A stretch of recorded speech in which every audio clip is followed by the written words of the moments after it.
Hello मित्रों, आज हम शिव चर्चा के महत्व के बारे में बताने वाले हैं। आखिर लोग शिव चर्चा क्यों करते हैं, चलिए जानते हैं। लेकिन आपसे निवेदन है कि वीडियो को बिना एक सेकंड स्किप किए वीडियो में अंत तक बने रहिएगा। हम लोग जो कथा सुनाने वाले हैं, अगर यह कथा आप लोग बीच में छोड़कर चले जाते हैं तो आप लोगों को बहुत ही बड़ा पाप लगेगा। और साथ ही अगर यह कथा पूरा सुन लेते हैं तो आपके मन में कोई भी प्रश्न नहीं उठेगा। तो बिना देर के चलिए शुरू करते हैं। दोस्तों, एक बार शिव गुरु और नारद भगवान एक दूसरे से बात कर रहे थे।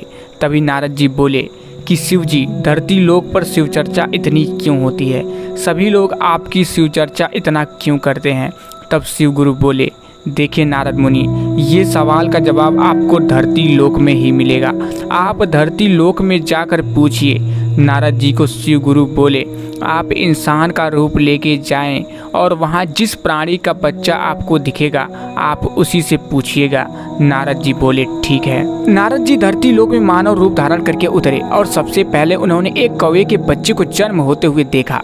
नारद जी कौवे के बच्चे के पास जाकर उसके कान में पूछे कि धरती लोक में शिव चर्चा इतना क्यों होता है? इतना पूछते ही कौवे का बच्चा मर जाता है। नारद जी बहुत दुखी करने लगे।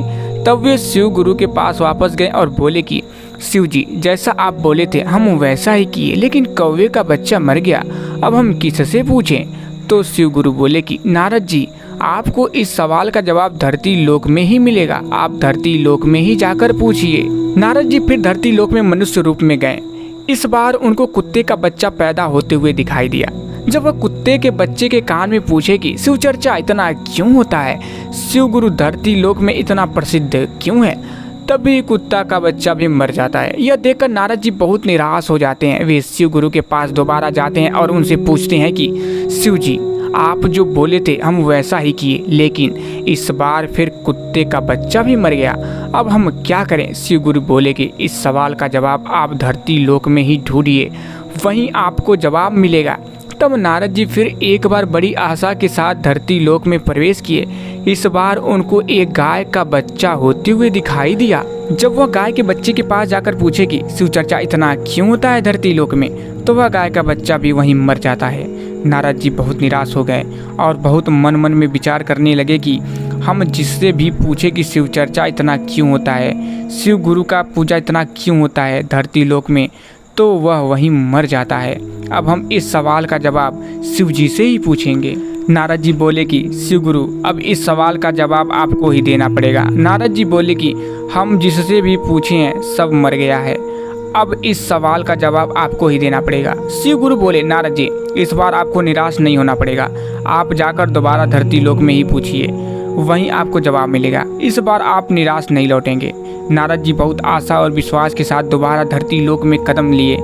इस बार उनको एक महल में राजा का बेटा जन्म होते हुए दिखा।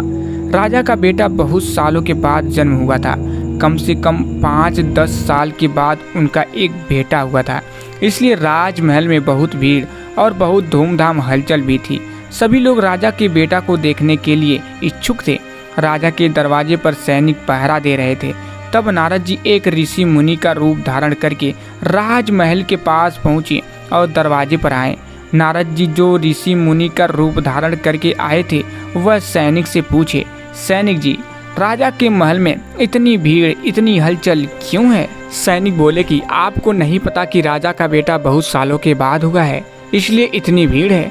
ऋषि मुनि बोले कि क्या मैं भी राजा का बेटा को देख सकता हूँ? मुझे भी उनको देखना है। अभी सैनिक ऋषि मुनि को मना करने लगे और वहां से जाने के लिए कहने लगे। ऋषि मुनि नहीं माने और वहीं पर खड़े हो गए।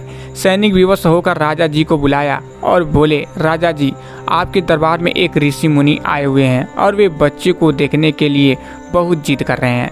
राजा जी जल्दी से आए और ऋषि मुनि से बात किए। ऋषि मुनि बोले कि राजा जी, हमको आपके बेटे को देखना है। राजा जी मान गए और राजा जी उन्हें अपने बेटे को देखने के लिए अनुमति दे दी। जब राजा और ऋषि मुनि एक साथ बच्चे के कमरे में पहुंचे तब ऋषि मुनि बोले कि राजा जी, हमको इस बच्चे से थोड़ी देर बात करनी है। राजा जी चौंक कर बोले कि ऋषि मुनि, यह बच्चा तो अभी 2 घंटे पहले ही हुआ है और इसको आपसे क्या बात करनी है? ऋषि मुनि बोले कि देखिए राजा, हम इस बच्चे की तलाश में यहाँ पर आए हैं, हमको इसके कान में कुछ कहना है। राजा जी बहुत सोचने के बाद बोले कि ठीक है।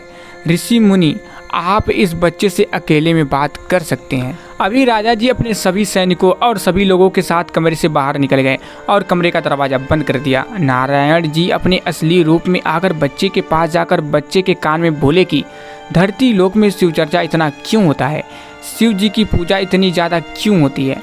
तब वह बच्चा उठकर बैठ गया और बोला कि नारद जी, आप यह सवाल जब हम कौवा का रूप में जन्म लिए थे उस समय हमसे पूछे थे। उस जन्म में भी हमको मुक्ति मिल गया। जब हम कुत्ता का रूप में जन्म लिए थे उस समय भी आप यही सवाल मेरे कान में पूछे थे और उस जन्म में भी हमको मुक्ति मिल गया था। जब हम गाय के रूप में जन्म लिए थे जो मुक्ति जन्म कहलाता है, उस जन्म में भी आप मेरे कान में यही सवाल पूछे थे और उस जन्म में भी हमको मुक्ति मिल गया था।